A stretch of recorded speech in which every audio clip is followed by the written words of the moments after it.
Buenos días y bienvenidos a esta edición especial de investigación periodística.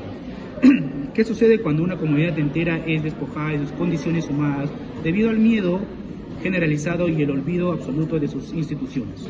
Hoy analizaremos una de las prosas más complejas, oscuras y vanguardistas del Perú, el cuento Los Caimas, escrito por el genio universitario César Vallejo. Exactamente. Lejos de ser un simple relato de la ficción clínica o locura aislada, la tesis central de nuestro equipo demuestra que Los Caimas opera con una profunda crítica social hacia el abandono sistemático, la incomunicación y la pérdida de empatía colectiva en los pueblos andinos más vulnerables. Para comprender de dónde nace esta visión tan cruda del sufrimiento humano, debemos viajar primero al origen del dolor del primer autor. Bueno, nos trasladamos al contexto histórico de a los 20 años. Para entender la sensibilidad de César Vallejo frente al desamparo social, debemos recordar que en 1920 el autor sufrió en carne propia la injusticia de los hombres al ser recluido durante 120 días de manera injusta en una prisión de Trujillo. Aquella vivencia traumática tras las rejas agudizó su necesidad de denunciar el sufrimiento colectivo. Es así que en marzo de 1923, poco antes de abandonar el país y con rumbo a Europa, publicó en Lima los volúmenes de cuentos escalas monografiadas que albergaban la célebre obra Los Caimas. Un relato donde la atmósfera se torna asfixiante y el pánico rompe todas las barreras de la civilidad. Continuando. Como sabemos, en los pasajes más lúgubres de este relato, Vallejo nos describe un quiebre absoluto de la racionalidad por el temor masivo, donde los habitantes adoptan la creencia aberrante de haberse mutado en bestias. El texto original lo relata con frialdad. Se asomaban a las ventanas y hacían ruidos extraños, balanceando los brazos como si fuesen alas dispuestas al vuelo. Para analizar si el pánico grupal puede anular de verdad el raciocinio humano, en esta oportunidad vamos a tener la presencia de una especialista en psicología, quien nos va a presentar su punto de vista como profesional en salud mental.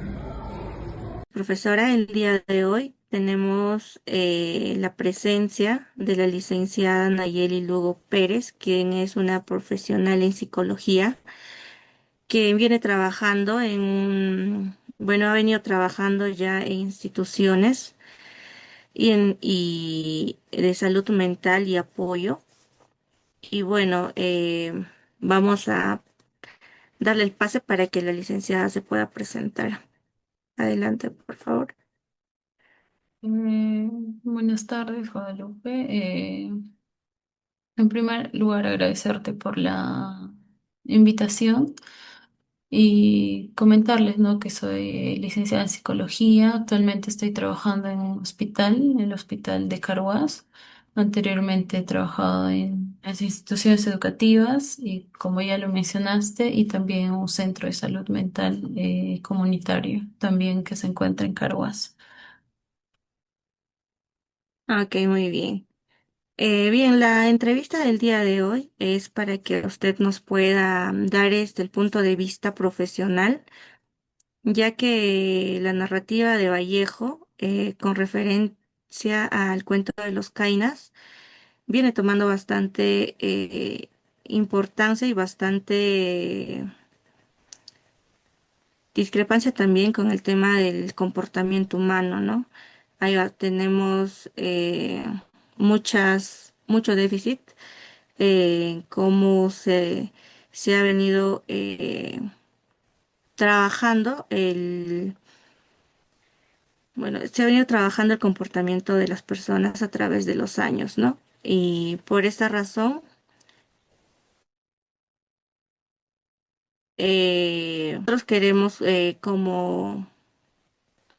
como estudiantes poder escuchar y poder tener una opinión bastante crítica de su parte, con respecto a la pregunta que le voy a hacer a continuación, ¿no?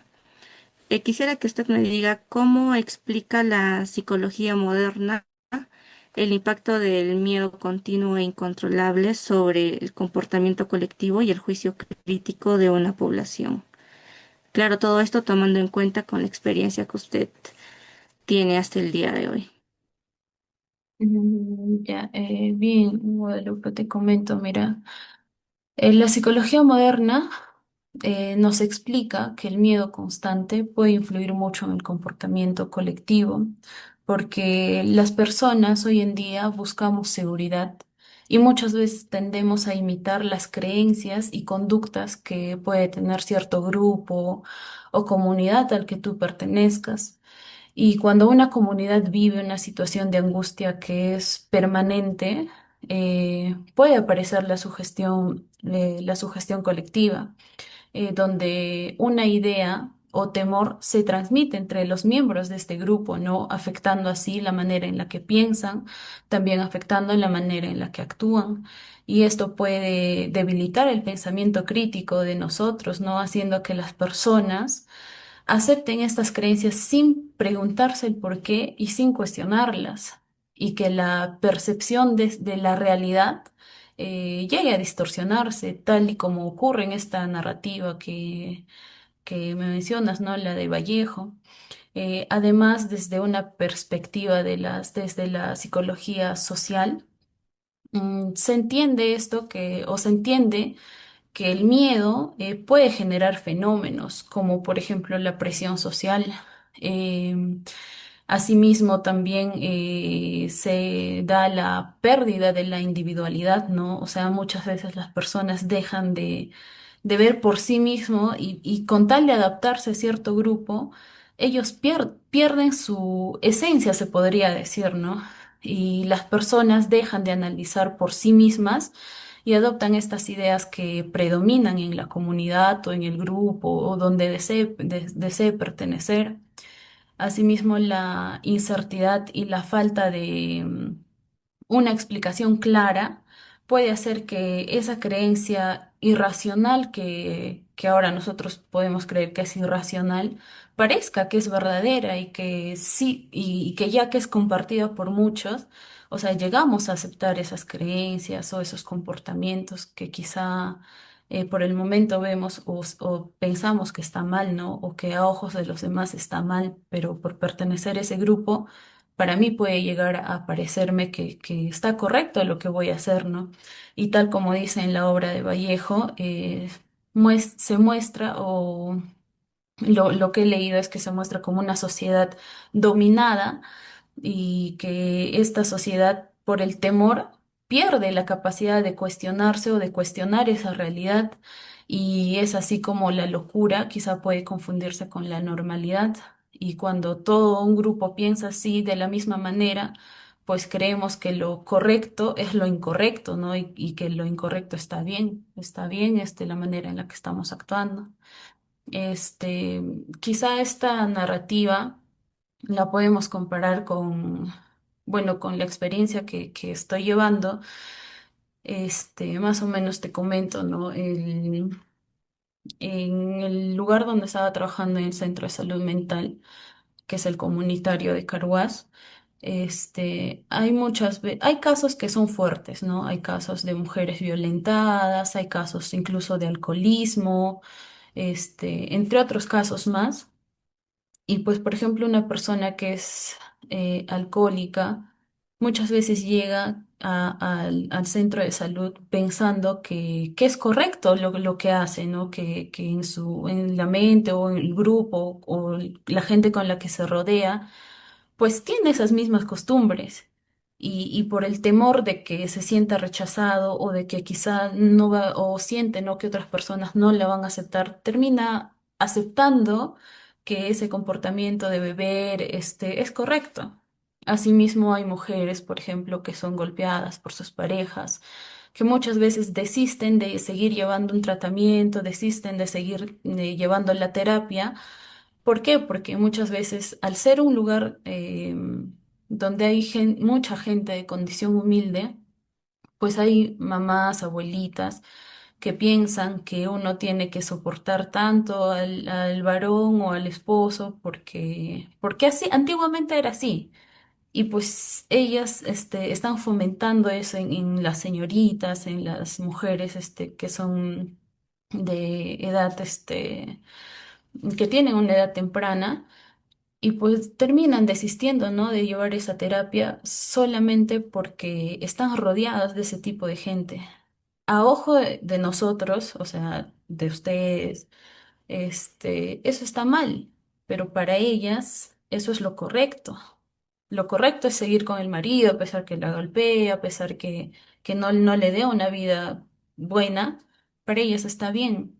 Y más o menos va relacionado a eso, ¿no? Ahora, al lugar donde estoy trabajando ahorita, que es el hospital de Caruas, no se ven tanto esos casos, pero sí se ven, ¿no? Por ejemplo, a los niños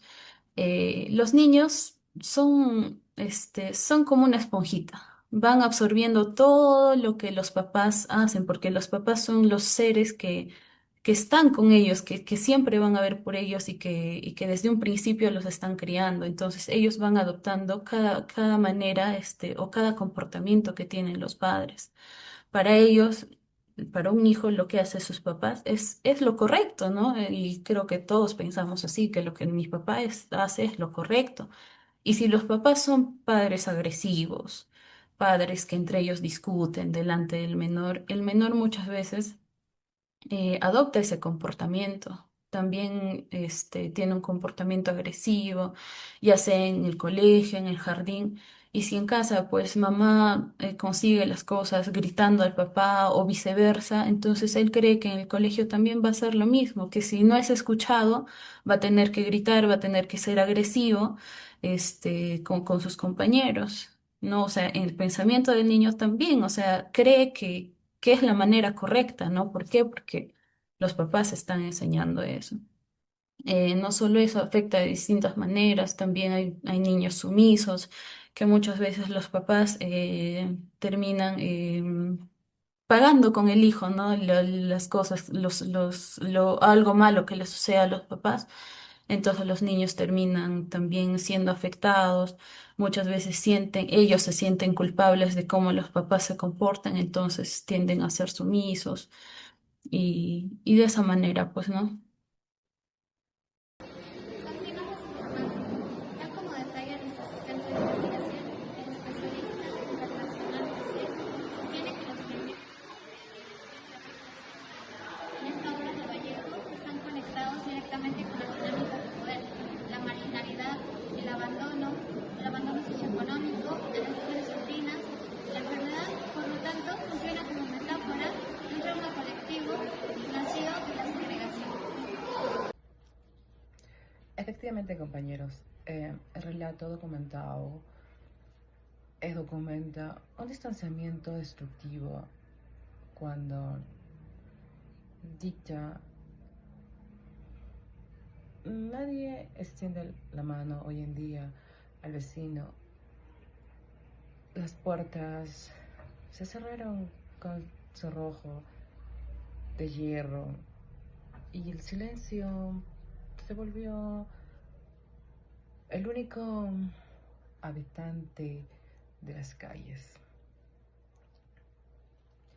Estimado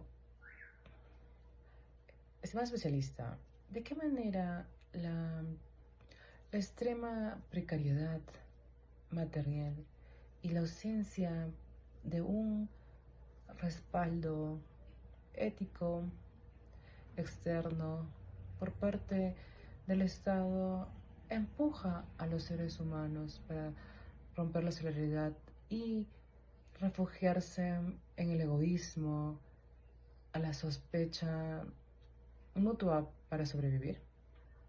Para comprender el valor artístico de ese testimonio es necesario observar la investigación desde una perspectiva académica europea.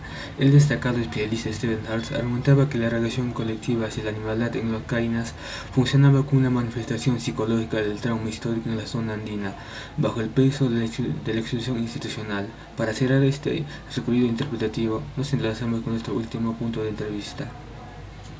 Buenas tardes, hoy nos acompaña pues la especialista aprendiz Angelina.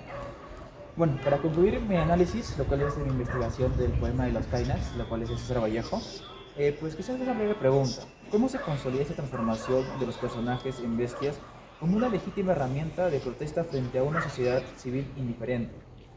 Ok. En primera, la transformación de bestias muestra un aspecto de deshumanización. Vallejo nos quería mostrar que cuando una comunidad vive en el abandono, en el aislamiento, las personas de esta comunidad se vuelven desconfiadas, viven en miedo, incluso llegan a mostrar un aspecto de deshumanización, dejando la solidaridad de lado. Por eso esta obra literaria nos muestra la realidad y lo que en sí deberíamos hacer. Y lo que Vallejo quería mostrarnos es la denuncia hacia la sociedad y al Estado frente a la desigualdad que se vive en esa sociedad. Eso es todo. De acuerdo, muchas gracias, que tengan un buen día. Muchas gracias. Agradecemos profundamente el detallado informe de todo nuestro equipo periodístico en el campo. Los Kainas nos demuestran empíricamente que la patología expuesta en sus páginas trasciende por el complejo de lo clínico para configurarse como el reflejo del desclive de nuestras propias condiciones humanas ante desamparo. Bueno, así es. César Vallejo confronta la empatía del lector y nos obliga a recordar que las verdaderas amenazas para la dignidad colectiva el lector no proviene de males biológicos, sino de la indiferencia social y el quiebre de la empatía mutua. No permitamos que los miedos vuelvan a cerrar con cerrojos de hierro nuestras puertas. Eso es todo y muchas gracias por su atención.